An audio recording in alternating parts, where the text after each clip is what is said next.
Óbvio que vocês não vão me ouvir, estou com o microfone desligado, aí fica difícil. Boa noite. Boa noite. Então, todos estão com o microfone? Vou desligar agora para não atrapalhar. Não, pode ficar ligado. Eu até Mas não prefiro. vai interferência? Não, sabe por quê? Porque se vocês falarem alguma coisa no meio da explicação, eu vou estar com a apresentação aberta, eu não vou conseguir ver aqui no chat, eu vou ter que ficar voltando toda hora, entendeu? Ah, ok. Quem mais está com o microfone aí? Eu tô. Qual o seu nome mesmo? Karen. Karen. Tá. E Débora? Eu tô, mas eu vou deixar mutada. Aí quando eu precisar de alguma dúvida, aí eu ligo de novo, pode ser? Ah, então beleza. Ai, deixa eu lembrar como é que eu faço isso.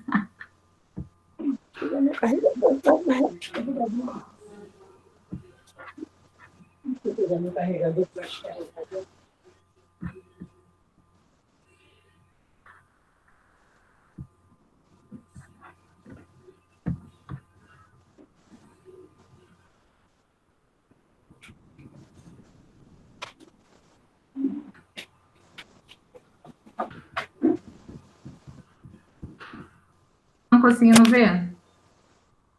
Aham. Ah, então beleza. Então vamos começar. Alguém leu lá o que eu coloquei? Alguém leu o que eu coloquei? Eu não li, não, porque eu acabei de chegar em casa. Não, não tem problema. Só para saber. Ai, mais alguém conseguiu dar uma lida lá?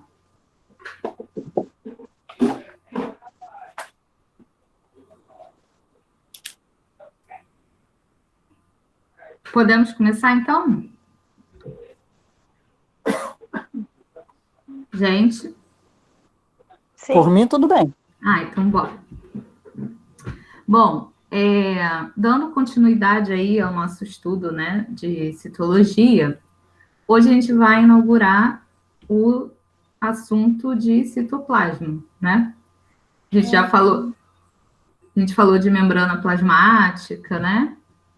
E agora a gente vai falar sobre citoplasma. A gente vai ver uma parte dele hoje, tá? Porque senão fica muita coisa. Bom, então vamos entender primeiro aí essa complexidade celular. Eu coloquei um breve histórico, né, para a gente. Peraí, gente, rapidinho.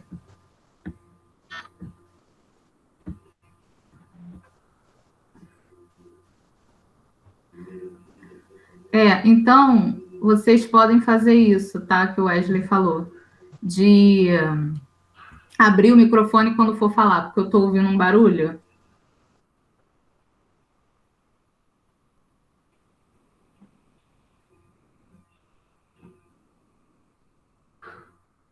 Tá, beleza. Só para eu saber, eu achei que não ia dar interferência, mas está dando, né? Enfim. E aí, quando vocês tiverem alguma dúvida, vocês, por favor, falem comigo aí pelo microfone para eu conseguir saber, tá bom? Pedir para parar, quiserem olhar alguma coisa, tá?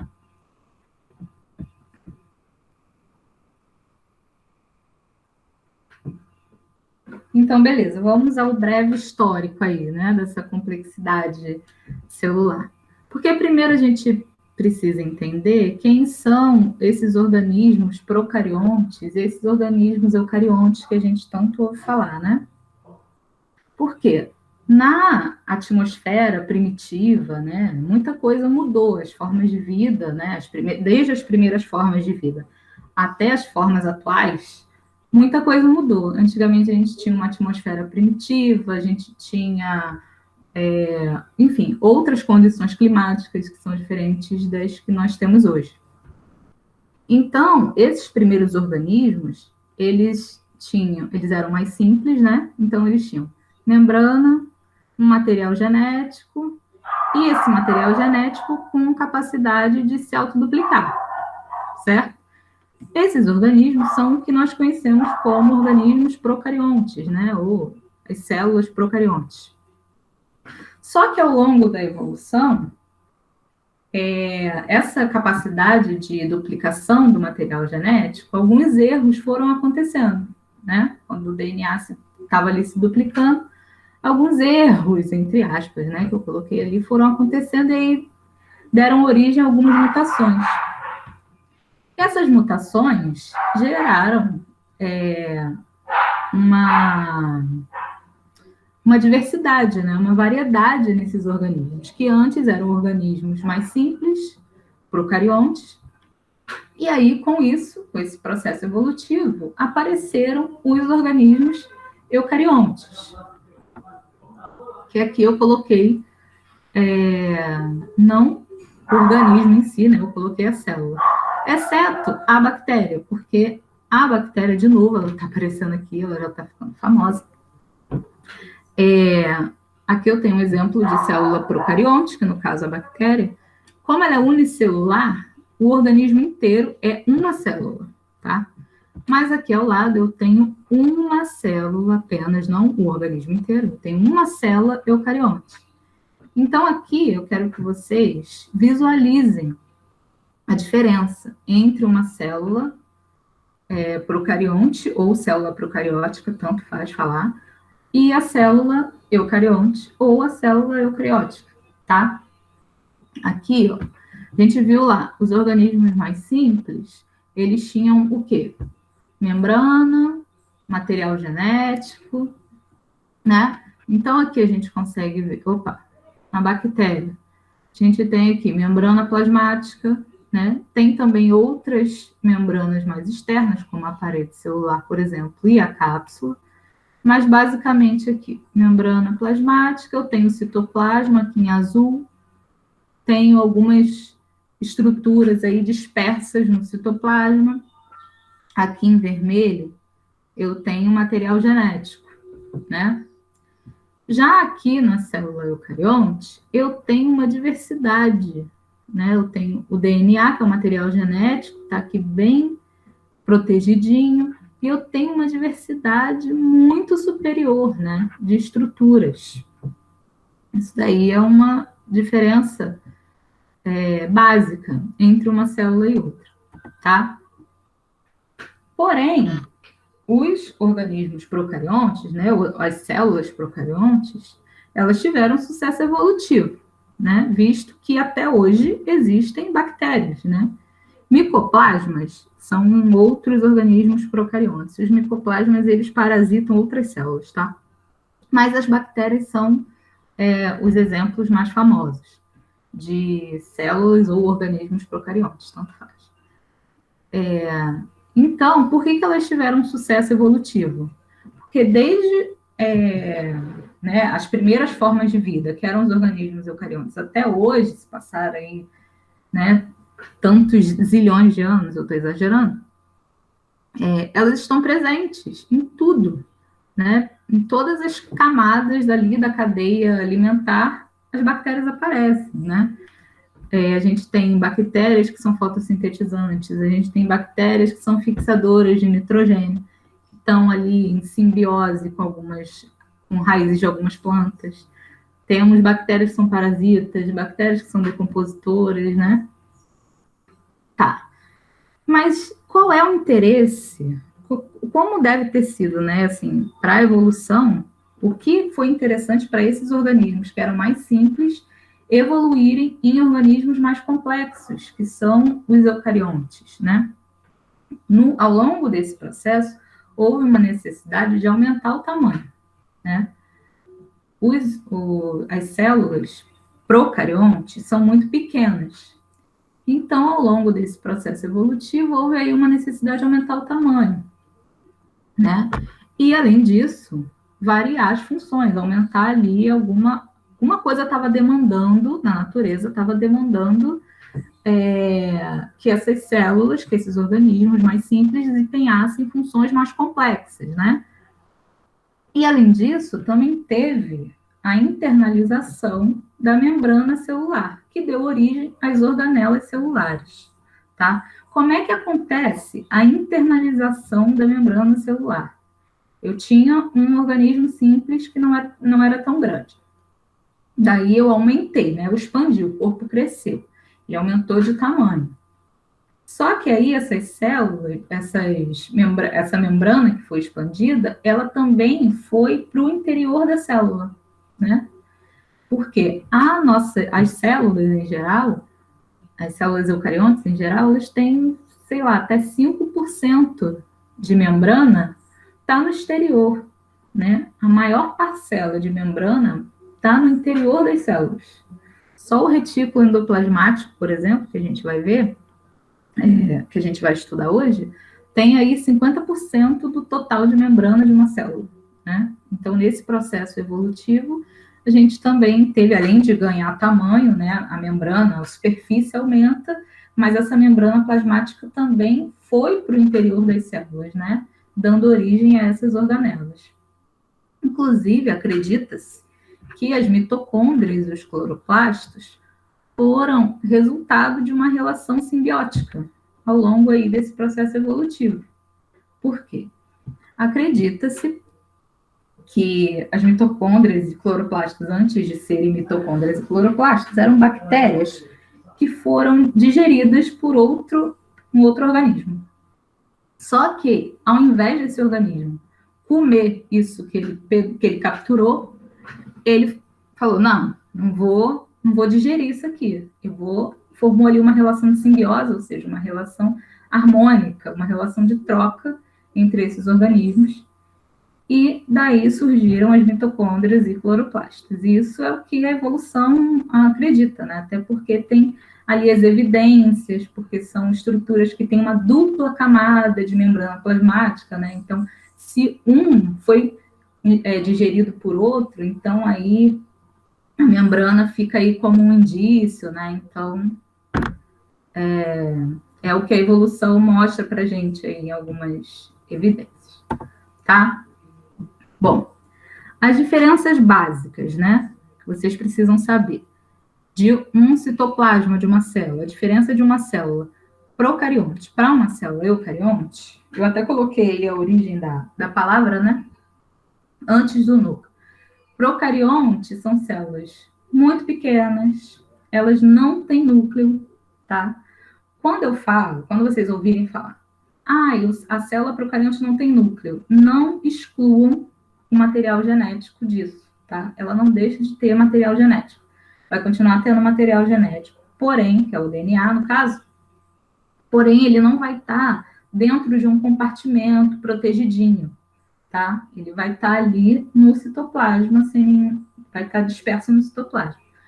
E a esse DNA, a gente dá um nome de nucleóide. A gente tem alguns ribossomos, e as bactérias são os grandes exemplos de células, como a bactéria, eu falei, uma bactéria, ela inteira, o corpo dela, é uma célula, né, por ser unicelular, elas são os grandes exemplos, né? Vou até colocar aqui de novo. Os ribossomos, aqui está até indicado aqui, são esses pontinhos pequenininhos em azul, tá? E aqui é o núcleo, tá vendo? Ele não está protegido, ele está ali novelado e tal, mas ele não está dentro de algum outro envoltório, por exemplo, como é o caso da célula eucarionte, né? As células eucariontes, né, como a gente estava ali falando, do processo evolutivo, ela ganhou tamanho, né? Então, elas são bem maiores que as células procariontes, elas têm presença de núcleo, tá? O eu aqui quer dizer verdadeiro, né? Então, esse carionte aqui vem lá da carioteca, né? É um envoltório nuclear.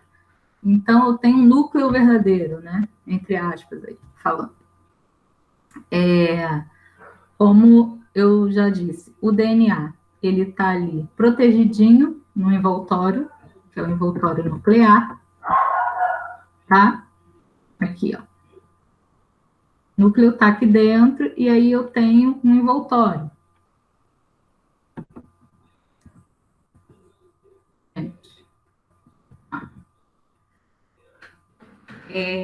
Outra diferença básica. As células eucariontes têm organelas celulares, tá?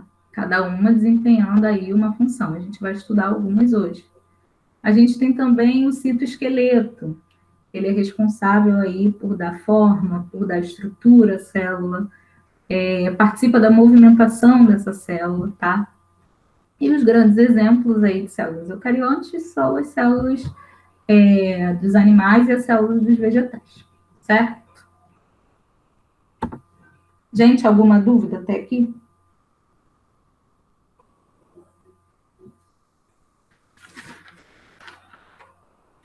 Hello? Por enquanto, tranquilo. Ah, então beleza. Todo mundo está tranquilo por enquanto? Eu vou entender isso como um sim, porque eu não estou vendo vocês. Então tá, vamos para o nosso objeto de estudo, né? Que será o citoplasma. O citoplasma é essa região aqui, em rosa, tá? De maneira genérica, que eu coloquei aqui, né? Um geralzão. Ele tá entre o núcleo e a membrana plasmática, que é aquela membrana mais externa que protege a célula inteira. E o citoplasma, né, que hoje é chamado de citossol, qual é a composição desse citossol? Ele é um fluido que tem água, íons e outras substâncias para a síntese de moléculas orgânicas, né, que vão ser essenciais aí na síntese de moléculas orgânicas, certo?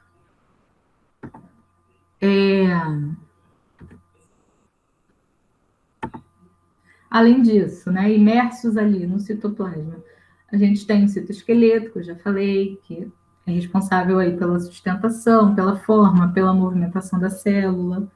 No citossol, né, o citoplasma das células, estão inseridas as organelas membranosas. Quem são essas organelas? Vocês já devem ter ouvido falar aí desses nomes esquisitos. O retículo endoplasmático, né, que são dois, pode ser retículo endoplasmático granuloso e retículo endoplasmático não granuloso, que antigamente era chamado de retículo endoplasmático rugoso e retículo endoplasmático liso. Vira e mexe eu vou falar isso, tem que ficar toda hora me corrigindo. Temos o complexo Golgiense. Antigamente era referenciado como aparelho complexo de Golgi. Temos os lisossomos, os peroxissomos e as mitocôndrias. E no caso de células vegetais, né, a gente ainda tem um adendo. A gente tem aí também os cloroplastos, né, e os vacúolos de subcelular. Os cloroplastos, eles participam ali do processo de fotossíntese, e os vacúolos de subcelular, eles são importantes na regulação ali da osmose. A gente até viu um pouquinho disso na aula de osmose, na aula passada. Tá, a gente viu a diferença entre a osmose de uma célula animal para uma célula vegetal, e aí o vacúolo subcelular, ele é importante nesse processo de osmose quando acontece nas células vegetais, certo? E quais são as principais funções, né, do citoplasma? Por que ele existe em uma célula? Ele não está ali à toa, né? Então, a primeira função, que é a que a gente vai estudar hoje, tá? As outras duas a gente vai deixar para a próxima aula. As principais funções são síntese, armazenamento e transporte de macromoléculas. Síntese, toda vez que vocês virem essa palavra síntese, quer dizer produzir algo, tá? Vocês vão ouvir o tempo todo falar síntese de proteínas, síntese de não sei mais o quê. Tá produzindo alguma coisa, tá? Além dessas funções, né, o citoplasma também é importante para o metabolismo energético das células, né? E aí, não, esqueci de falar aqui, peraí. As estruturas responsáveis por realizar essa função de síntese, armazenamento e transporte de macromoléculas são essas organelas aqui: ribossomos, retículo endoplasmático, complexo Golgiense, lisossomos, peroxissomos e vacúolos. Já para participar do metabolismo energético das células, né, ou seja, para fornecer energia para a célula, para essa célula se manter viva, quais são as estruturas que vão ser responsáveis por desempenhar essa função. Cloroplastos e as mitocôndrias. E no caso da sustentação e dos movimentos celulares, vão ser outras estruturas: citoesqueleto, centríolo, cílios e flagelos, tá? Bom, a gente vai começar falando dos ribossomos. Lembrando que hoje a gente vai estudar síntese, a primeira função, síntese, armazenamento e transporte de macromoléculas. Esse é um ribossomo, tá? Esse marronzinho aqui. E daí, o ribossomo, ele tem aí duas partes, né? Ele tem uma subunidade maior e uma subunidade menor. Além disso, a composição dele é o quê? Proteína e RNA ribossômico, que a gente tem essa sigla aí de RNA-Rzinho, tá? Qual é a principal característica do ribossomo, né? Por que ele existe? O que ele faz na célula? Ele vai participar do processo de síntese de proteínas. Os ribossomos, o que eles vão fazer? Produzir proteína. Então, vamos ver como é que isso acontece. Eu tenho aqui um RNA mensageiro, que também é um outro tipo de ácido nucleico, tá? E aí, o ribossomo, ele vai deslizar aqui ao longo desse RNA mensageiro e vai traduzir essa informação, tá? Com o auxílio do RNA transportador, que está aqui dentro da subunidade maior, né?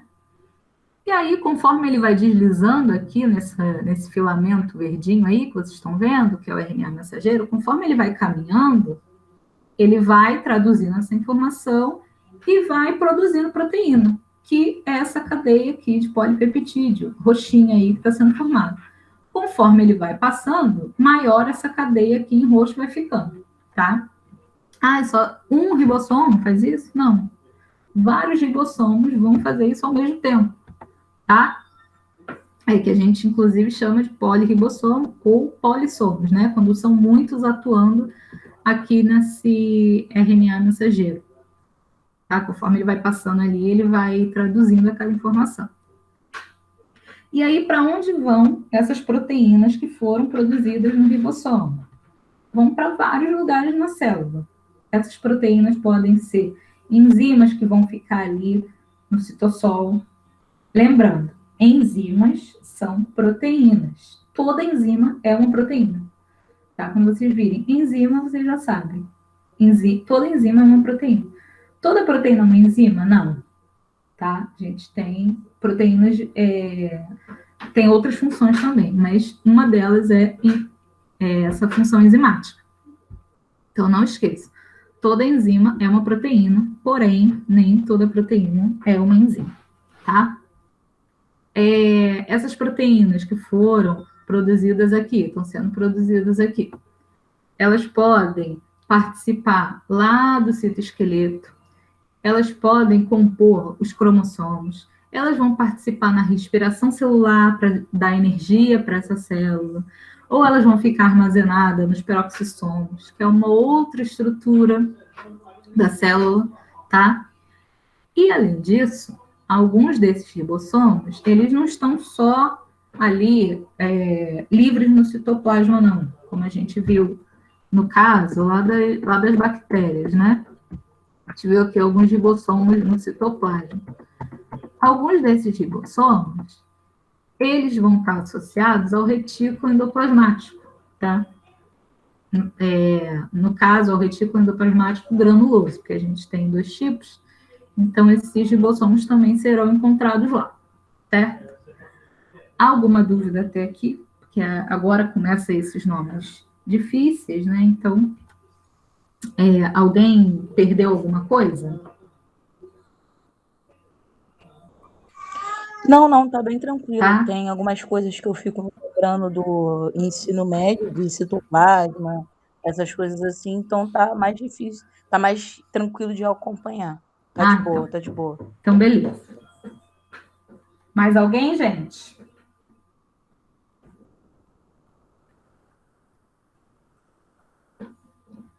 Então, vou seguir, tá?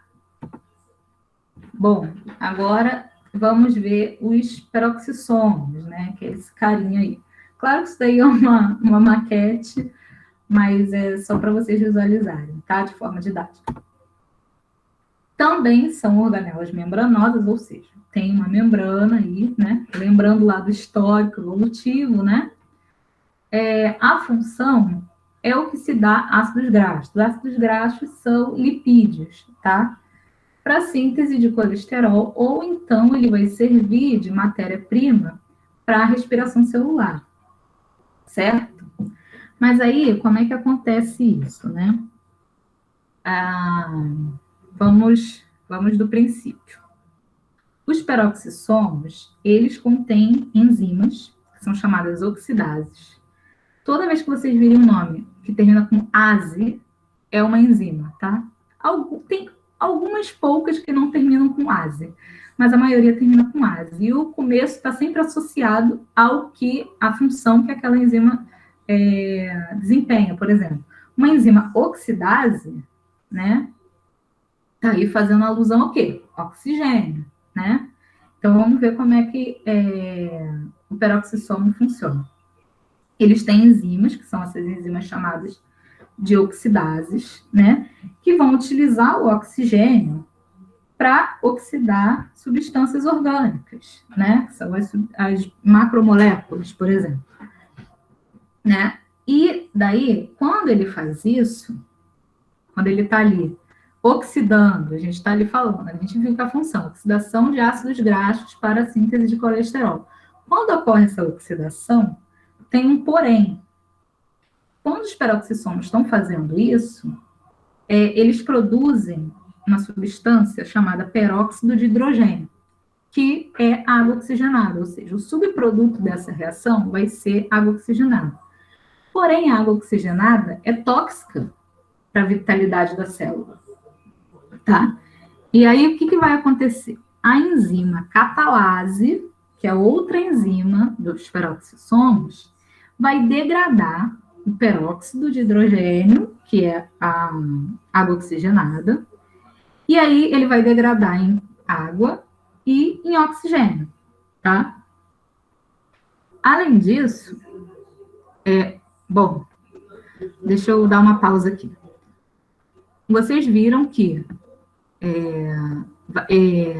os peroxissomos vão oxidar os ácidos graxos, e aí vai gerar um subproduto, que é a água oxigenada, mas aí ela é tóxica, a catalase vai atuar para degradar essa água oxigenada em água e oxigênio. Repara, oxigênio, tá? Vai ser aqui um produto dessa reação aí, dessa enzima catalase.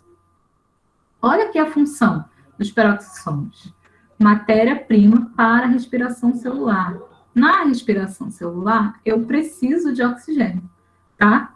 Então, nada está desligado, tudo está ali acontecendo por um motivo, né? Está tudo interligado.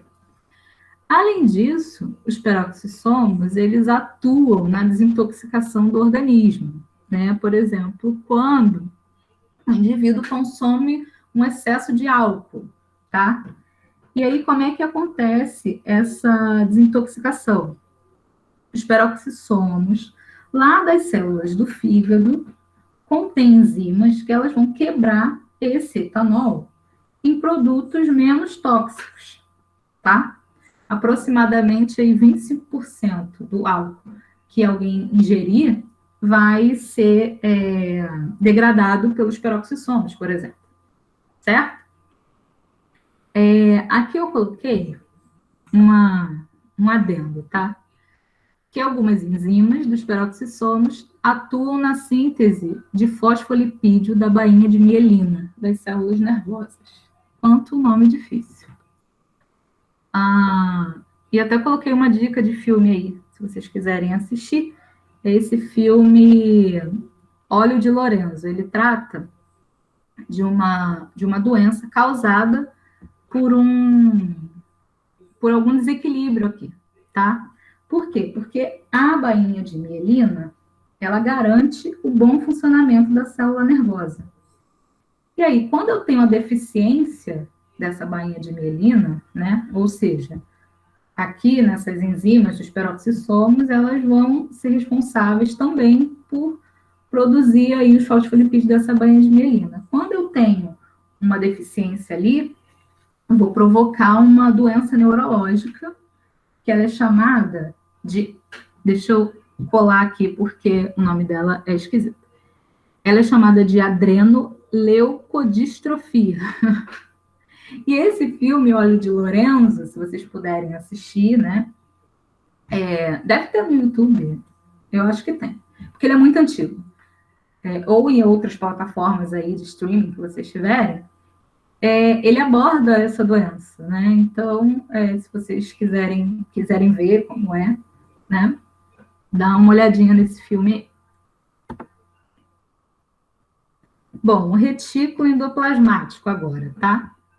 Retículo endoplasmático é esse carinha aqui. São dois, né? Esse aqui, mais compridinho, né? Que tem parece um tubo, né? E esse aqui mais achatadinho, com uns pontinhos. Aí aqui eu tenho um núcleo, tá? Mas eu vou falar só desses caras aqui por enquanto. Mas eles estão aqui pertinho do núcleo, para vocês verem. Vamos ver as funções deles agora. Só um minuto.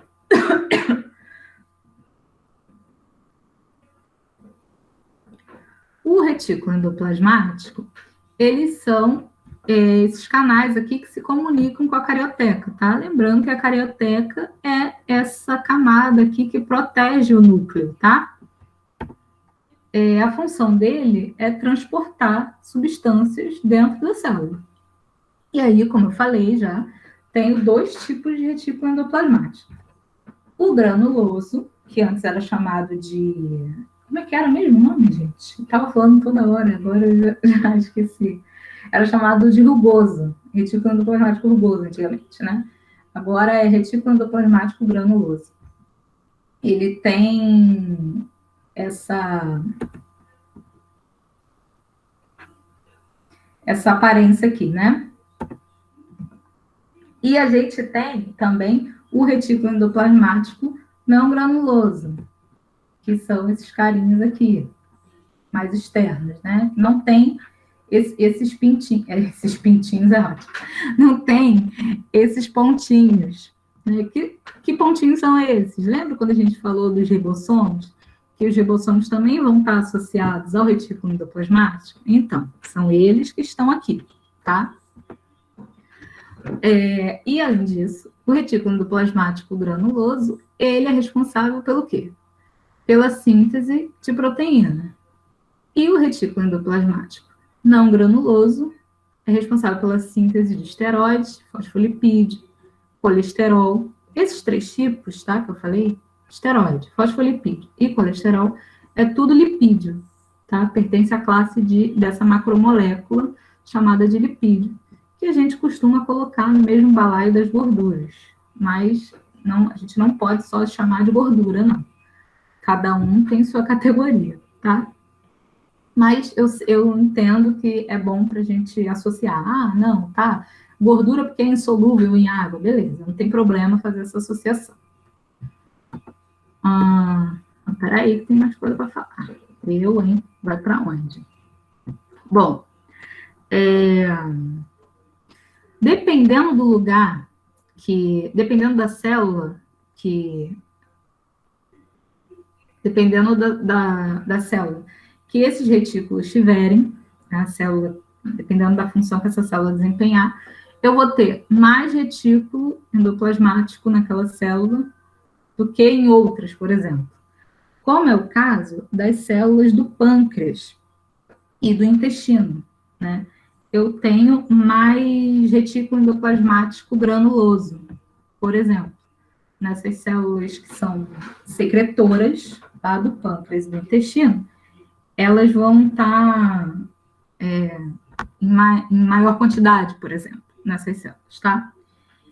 E é importante também a gente saber que a proteína, tá? A gente viu que a função dele é a síntese de proteína. Essa proteína pode ou sair ou ficar na célula, tá? Ela pode ir para outros lugares ou ela pode ficar ali, certo?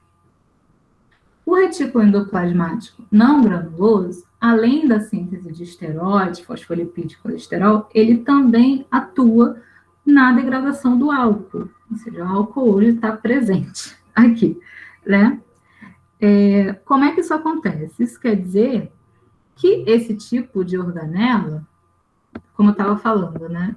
Ela também vai ser mais evidente, né, nessas células que vão digerir o álcool, né? Que células são essas? São as células lá do... Ei, alô. Eita.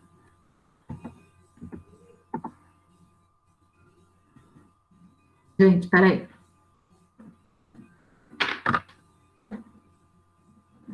Bárbara, Oi.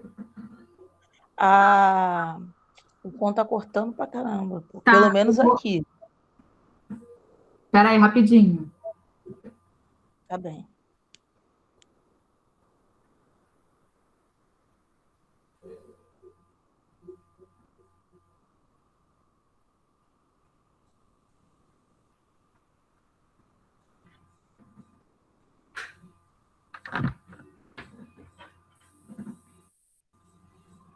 Oi, estão me ouvindo? Alô? Deixa eu voltar lá no chat. Tô ouvindo bem. Tô ouvindo também. Ah, tá. Também, tranquilo. Então, beleza. Quem mais está na sala, gente, que eu não vi? Acho que só a gente. Ah, não, ó. Seu Valdeci. A Valdeci tá na Seu sala. Valdeci, boa noite. Não te vi chegar. Acho que ele está só me vendo.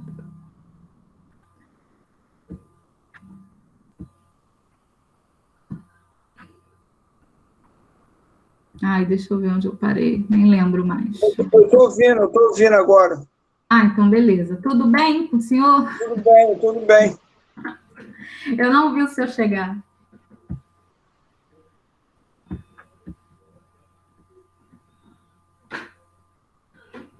Ai, ai. Então vamos lá. Eu estava falando, né, que em algumas células o retículo endoplasmático, tanto granuloso quanto não granuloso, ele vai ser mais evidente, né? Em células, por exemplo, no retículo endoplasmático granuloso, ele vai ser mais evidente em células do pâncreas, nas células do intestino, né? Que são células secretoras. No caso do retículo endoplasmático não granuloso, ele pode ser mais evidente nas células do fígado. Por exemplo, quando ele vai ele atua na degradação do álcool, né? Então ele vai ser mais evidente nessas células do fígado, por exemplo, né? Mas também tem uma coisa a respeito do retículo endoplasmático não granuloso, que é esse aqui, tubularzinho, tá? Quando o indivíduo ele consome excesso de álcool e outras drogas, tá? Eu não vou entrar no quesito se é lícito ou não, isso daí não nos interessa. Quando essas substâncias são ingeridas em excesso, alguém está com alguma coisa ligada aí, está dando interferência? Ou será que sou eu?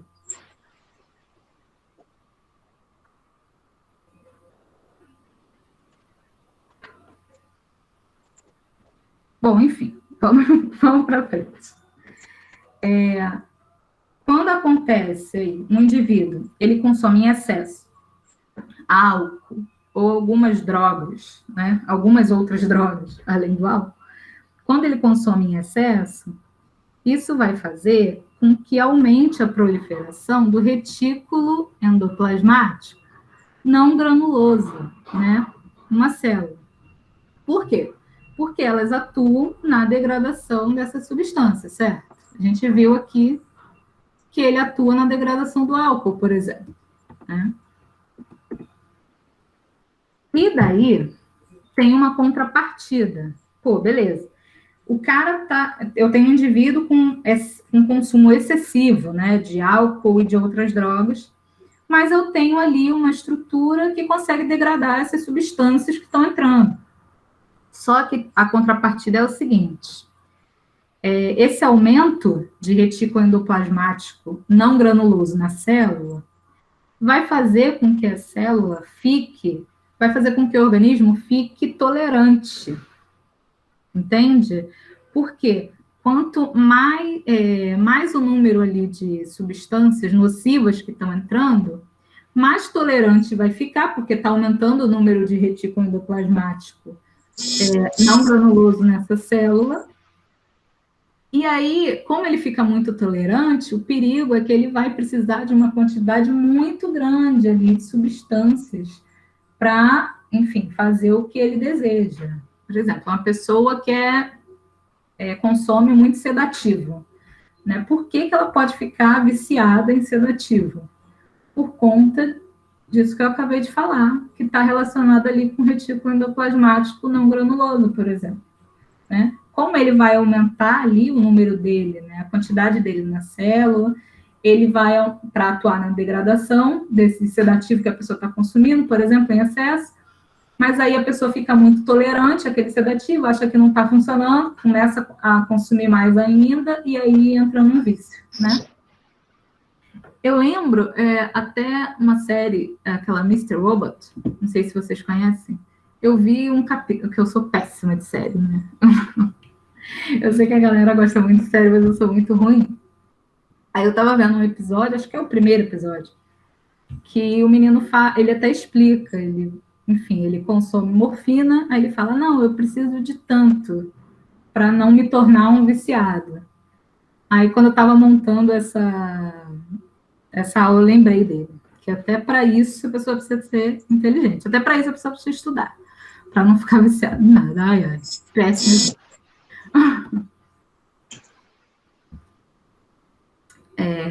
Certo, gente? Ou foi muita coisa?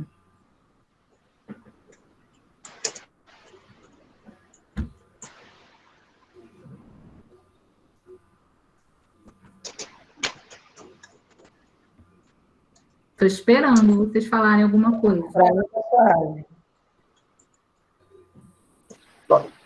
Alguma dúvida? Alguma questão que vocês queiram adicionar?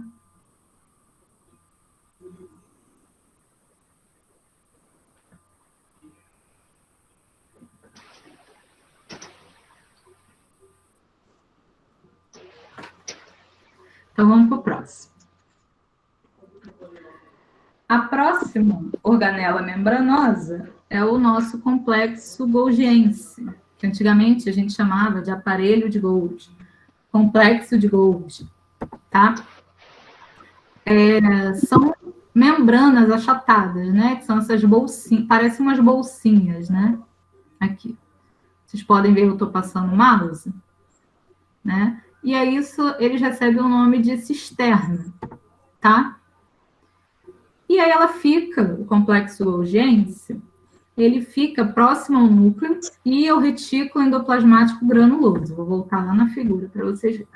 Aqui eu tenho retículo endoplasmático não granuloso, retículo endoplasmático granuloso. Aqui eu tenho a carioteca, né, que protege o núcleo. O complexo golgiense está aqui pertinho, tá? Entre o retículo endoplasmático granuloso e o núcleo. Além disso, ela é mais abundante nas células animais, tá? Eu esqueci de falar uma curiosidade, né? Por que tem esse nome? Obviamente, né?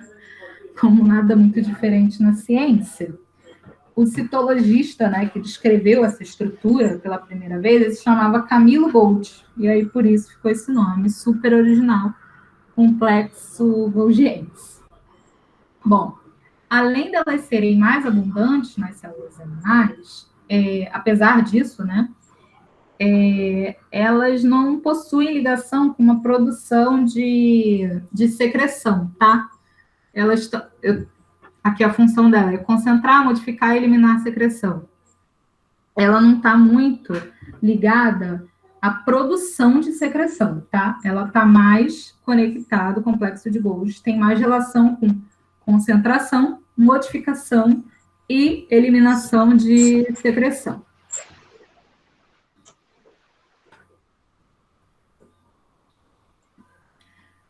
Tá, mas e aí? Como é que isso acontece?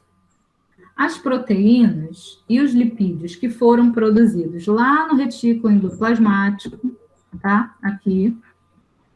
Lembrando que o complexo de Golgi está aqui entre o retículo e o núcleo, né? Eles vão ser transferidos para as cisternas, né? Do complexo golgiense. Vocês podem ver aqui, eu tenho uma vesícula transportadora, né? Ela saiu de lá do retículo e vai vir aqui para as cisternas do complexo de Golgi, né? E aí, nas cisternas do complexo de Golgi, essas substâncias, né? Estão vendo aí uns pontinhos? Elas vão ser modificadas, elas vão ser separadas e empacotadas em bolsinhas de membrana, tá? Para ser enviada para outros lugares. Que locais são esses? Pode ser para fora da célula, aqui tá, no esqueminha está até mostrando um desenho, tá? De uma bolsinha secretora aqui, eliminando alguma coisa, tá? Ou eles vão atuar dentro da célula, certo?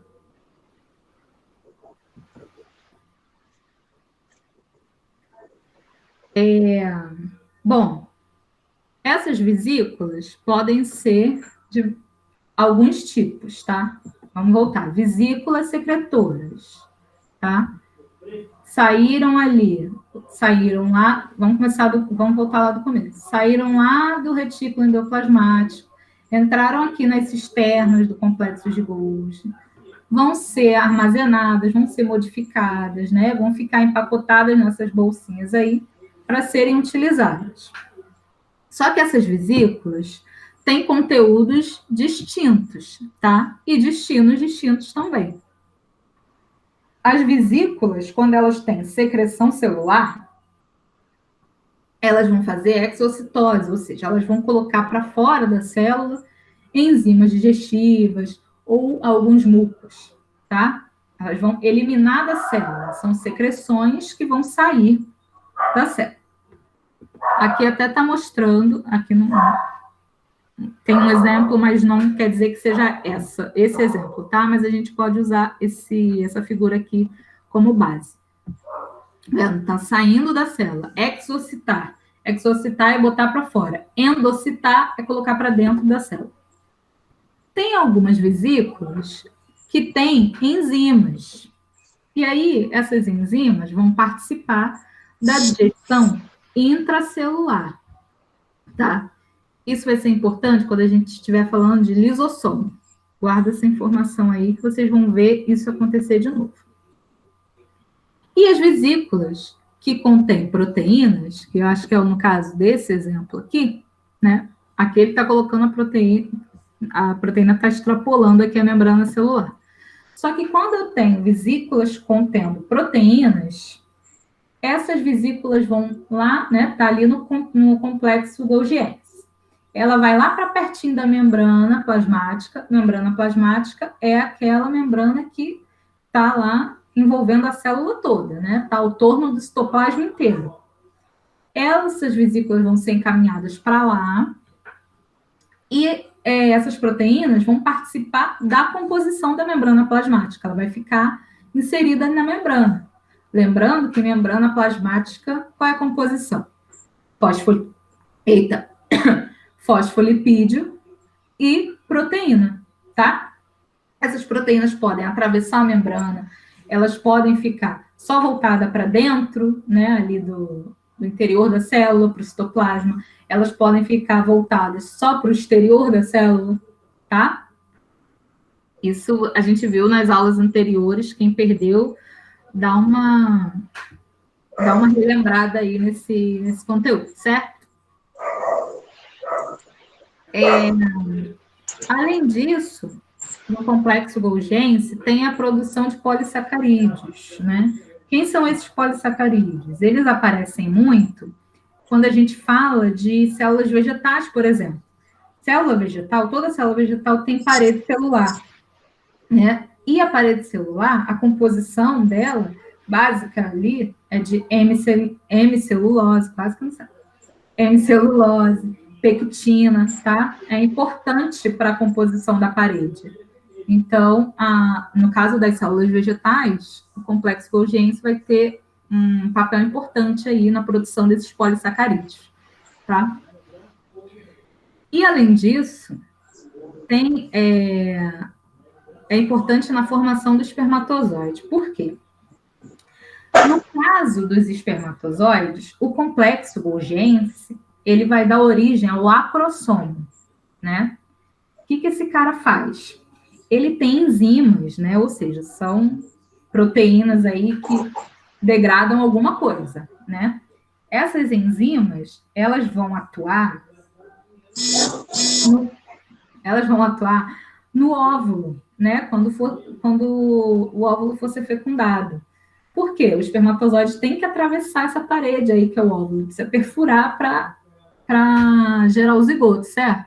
Então, essas enzimas aí, no acrossomo, elas vão permitir que o espermatozoide adentre ao óvulo, certo? Isso também está relacionado ao complexo de Golgi. Complexo de Golgi não, gente. Complexo golgiense. Vamos usar um nome mais recente. Mas, enfim, vocês podem encontrar aí de outras formas, tá? Aí, agora a gente vai falar, tá quase acabando, tá, gente? Não dorme, não. Vamos falar agora dos lisossomos. Lembrando que a gente estava falando desses caras agorinha, né? Aqui, ó. Complexo golgiense. Vesículas com enzimas vão participar na digestão intracelular e são importantes nos lisossomos. Por quê? Vamos ver.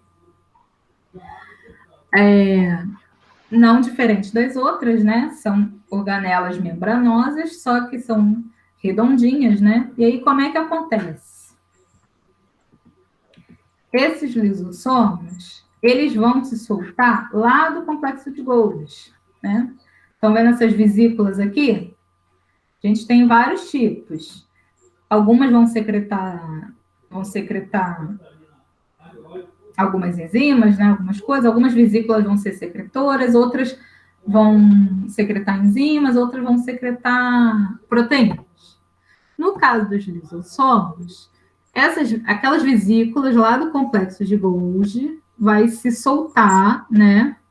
E vai fazer alguma coisa. Vamos ver o caminhozinho aqui. Tem até aqui um esqueminha. Sistema golgiense ou complexo golgiense. As vesículas que se soltarem daqui vão ser... Alguém falou alguma coisa? Não. Tá tudo certo? Tá. Então, beleza. Os lisossomos, né? Tem vários tipos de vesículas que são liberadas lá no sistema golgiense, certo? No complexo golgiense. No caso dos lisossomos, quem são eles, né? Antes, eles eram umas vesículas que saíram do complexo golgiense. Só que agora, eles são lisossomos primários, né?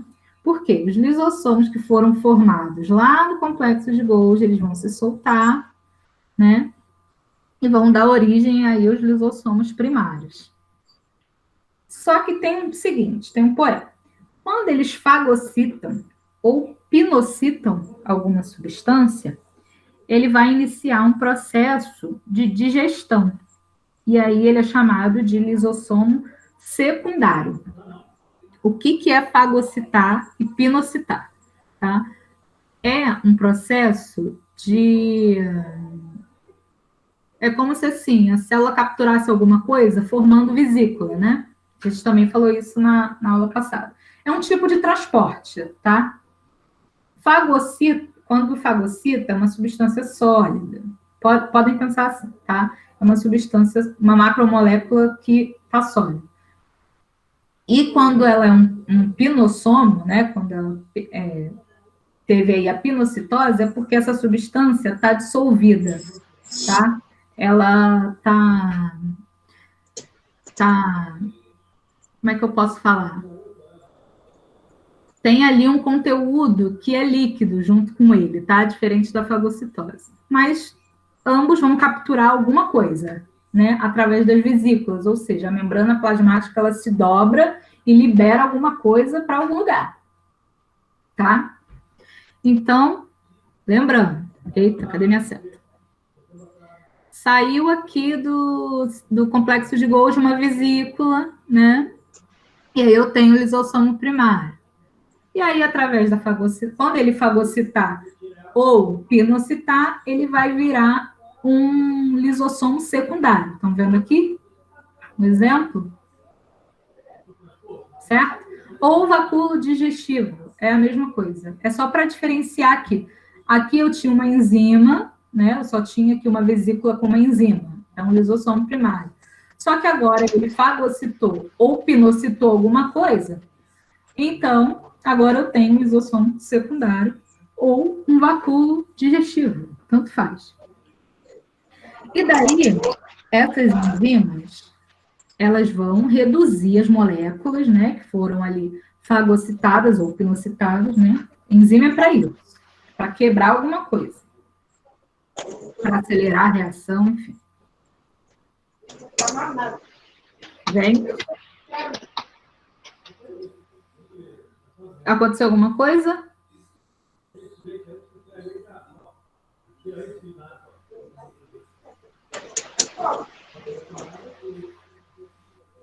Galera,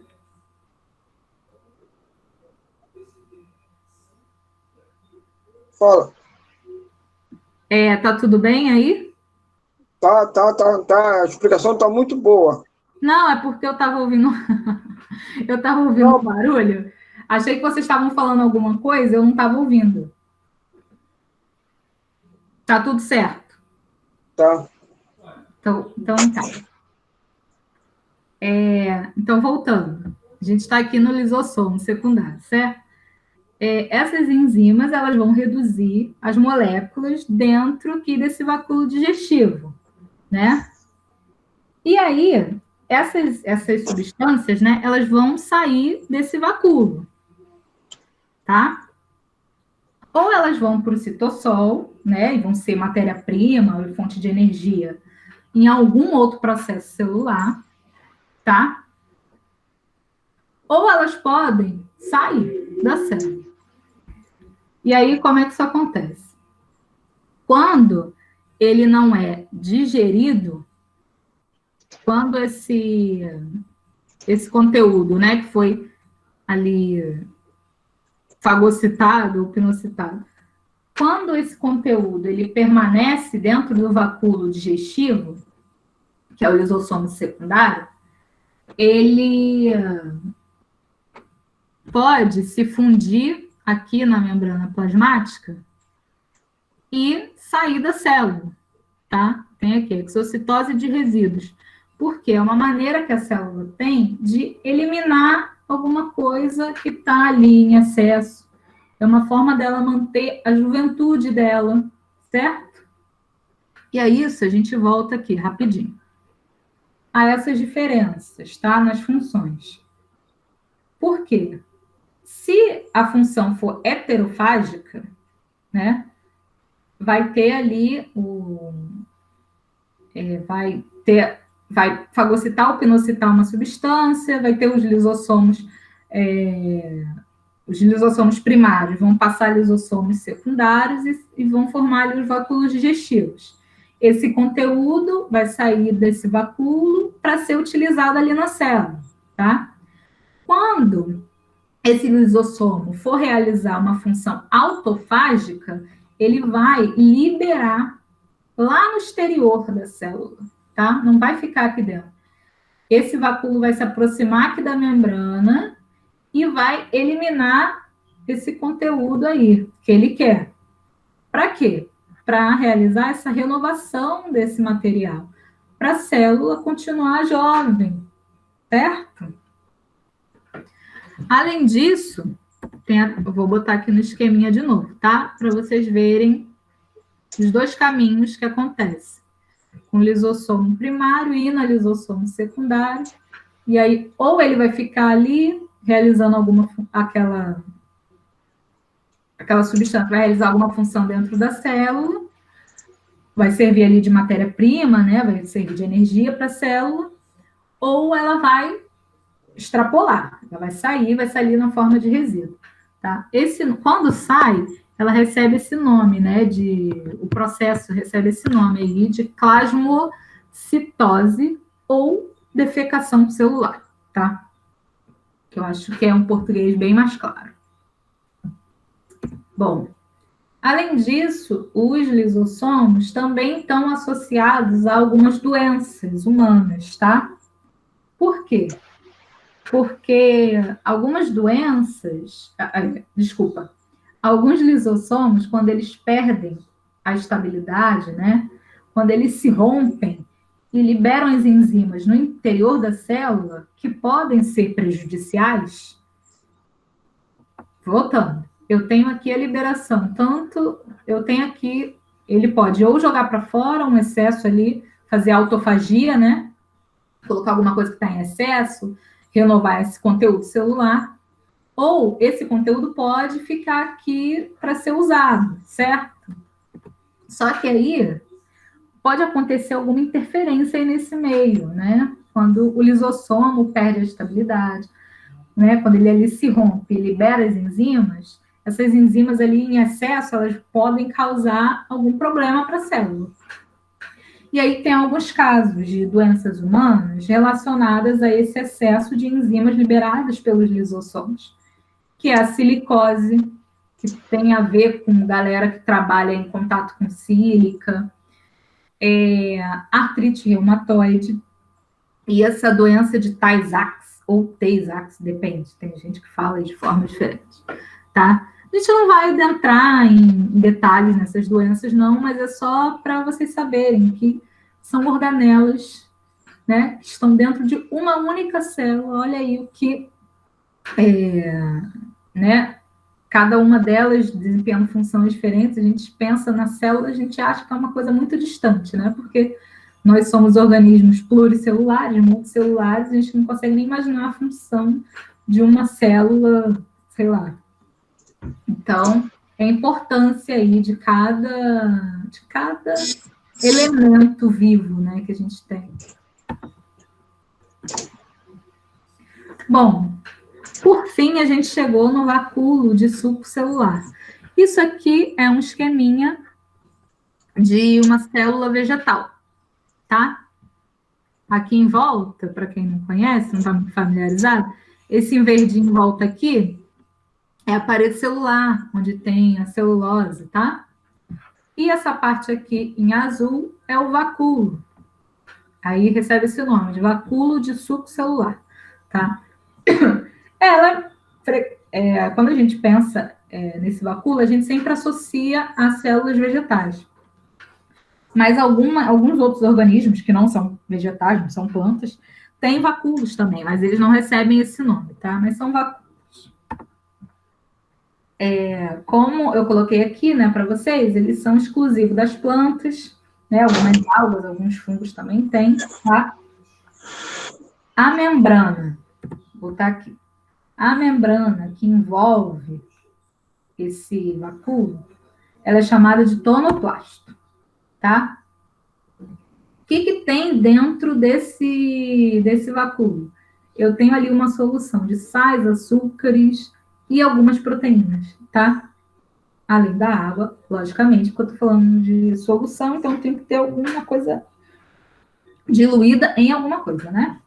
Os sais, açúcares e as proteínas estão ali diluídas, né, dissolvidas na água. Eles podem ser incolores ou coloridos, isso vai depender da região que ele se encontra.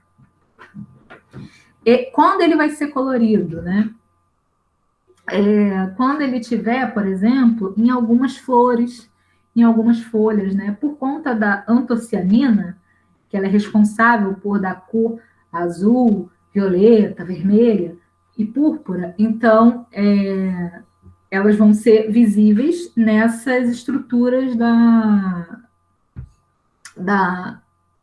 planta, por exemplo, né? em flores, em folhas, tá? E aí, qual é a função desse vacúolo de subcelular? É regular a osmose, né? Ele tem aí esse poder osmótico. Por quê? A osmose ela é totalmente dependente, né? A osmose na célula vegetal é totalmente dependente desse vacúolo. Quando eu dei aula de transporte, que a gente falou de osmose, a gente viu, né, que diferença de concentração faz com que a água entre ou saia da célula, né? No caso das células vegetais, onde vai ocorrer a entrada de ar, a água vai ficar acumulada nesse vacúolo. Quando a água entrar na célula, vai ficar ali naquele vacúolo. Aí ela dá uma inchada. E aí, quando a água sai da célula, por osmose, ele dá uma reduzida, certo? É só para isso tudo, tá? Para regular a osmose nas células vegetais, certo? Aí, como eu falei, que não são só as plantas que têm vacúolo, tem alguns protozoários, né? Que eles vivem em água doce, eles são unicelulares, mas são eucariontes, tá? Estou falando aqui de organismos eucariontes que têm essas estruturas, procariontes não têm. Ele tem uma coisa chamada de vacúolo contrátil ou vacúolo pulsátil, que ele também vai, assim como o vacúolo subcelular nas plantas, nas algas e nos fungos, ele vai regular a osmose, né? Porque o interior do corpo desse protozoário, ele está mais concentrado do que o ambiente que ele está inserido. Então, a água vai tender a entrar. Então, esse vacúolo vai... lembrando que a osmose é a difusão da água, ela vai procurar diluir o ambiente que está mais concentrado. Se o interior do corpo do protozoário está mais concentrado, vai ocorrer, em relação ao exterior, vai ocorrer a entrada de água, né? E para não ter um excesso de água, não comprometer a vida desse organismo, assim como nas plantas, né? Para isso existe o vacúolo. Mas aí eu coloquei aí um asteriscozinho para vocês verem que não são só as plantas que têm vacúolo, tá? Tem nomes diferentes, né? Mas eles têm funções praticamente parecidas, que é regular aí a água, né? Controlar essa osmose, certo? Gente, depois disso tudo, alguma questão, alguma dúvida? Alguma coisa que vocês gostariam de falar? Porque chegamos ao fim. Bom, por mim até então a aula foi bem tranquila mesmo. Se Deixa eu você voltar puder. Tá ouvindo? Tô ouvindo. Ah, tá. Eu só ia completar se você pudesse. Se tivesse, nesse caso. Uma aula que tivesse exercícios seria um pouco ok, mas como não tem também, tanto faz. É só a gente ir fazendo um mapa mental das coisas, deixar. Porque a tua aula está bem explicada, na verdade. É só mais direcionar uma questão ou outra mesmo. Não, com certeza. Eu tô para colocar exercício para vocês sem tempo. Eu fico prometendo, não volto. Mas eu vou fazer isso, tá? Tem que me cobrar mesmo, tá? Vocês estão certíssimos. É porque eu fico nessa de ficar caçando os exercícios, sabe? Para procurar os anos anteriores e tudo. Aí eu preciso de um tempinho maior para isso. Mas eu quero colocar exercícios não só para vocês fazerem, para a gente também corrigir junto, né? Para a gente ir pensando junto. Porque quando a gente fica realmente só na teoria, entendi tudo. Mas aí quando a gente vai ler, ai meu Deus, o que isso quer dizer? A gente viaja, né? Eu sei muito bem disso. Um dia chega lá, um dia chega lá. Mais alguma coisa, gente? Para mim, a aula foi bem explicada, entendeu? Muito claro e o conteúdo está muito tranquilo, tá bom? Tá. Vocês conseguiram ver os conteúdos anteriores? Se alguém perdeu as aulas que a gente teve, aquela época que a gente ainda estava fazendo gravado, não era ao vivo. Se vocês não conseguiram ver, assistir ou ouvir, enfim, façam isso, leiam o material que eu coloquei para vocês. Se vocês não conseguiram, não estão tendo dificuldade com Classroom, me manda mensagem lá no grupo, que eu mando para vocês no privado. É porque a gente está evitando de colocar os conteúdos lá no grupo, porque acaba se perdendo, porque a conversa vai rolando, e aí o arquivo se perde. Então, se vocês não tiverem... eu não estou conseguindo entrar no Class. Me manda pelo WhatsApp? Pode mandar? Posso mandar, tá? É só pedir para mim que eu faço. Então, se você puder, faça esse favor para mim, porque eu não tenho as suas aulas anteriores. Tá. Você pode me chamar lá, que aí eu te passo. Só me dá um alô no WhatsApp, que aí eu te repasso. No grupo, né? Você olha o meu número no grupo e me manda no privado um alô, Ok. tá? Que aí eu mando para você os arquivos. Tá bom. Olha só, não necessariamente eu vou fazer isso hoje.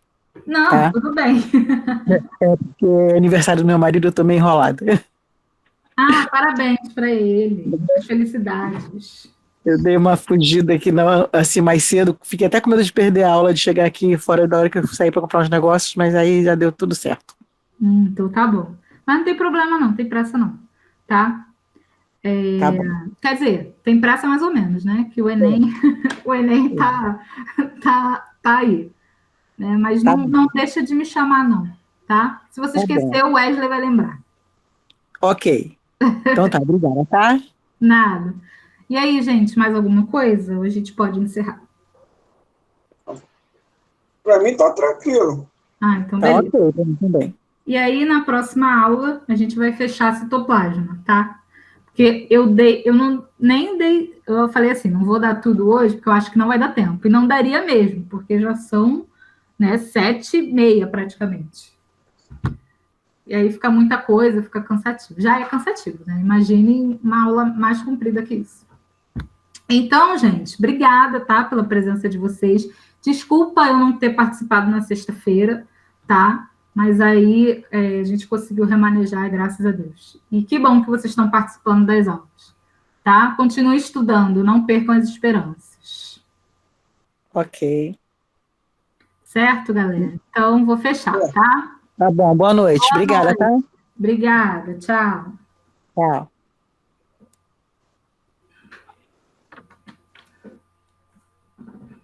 Valeu, Wesley.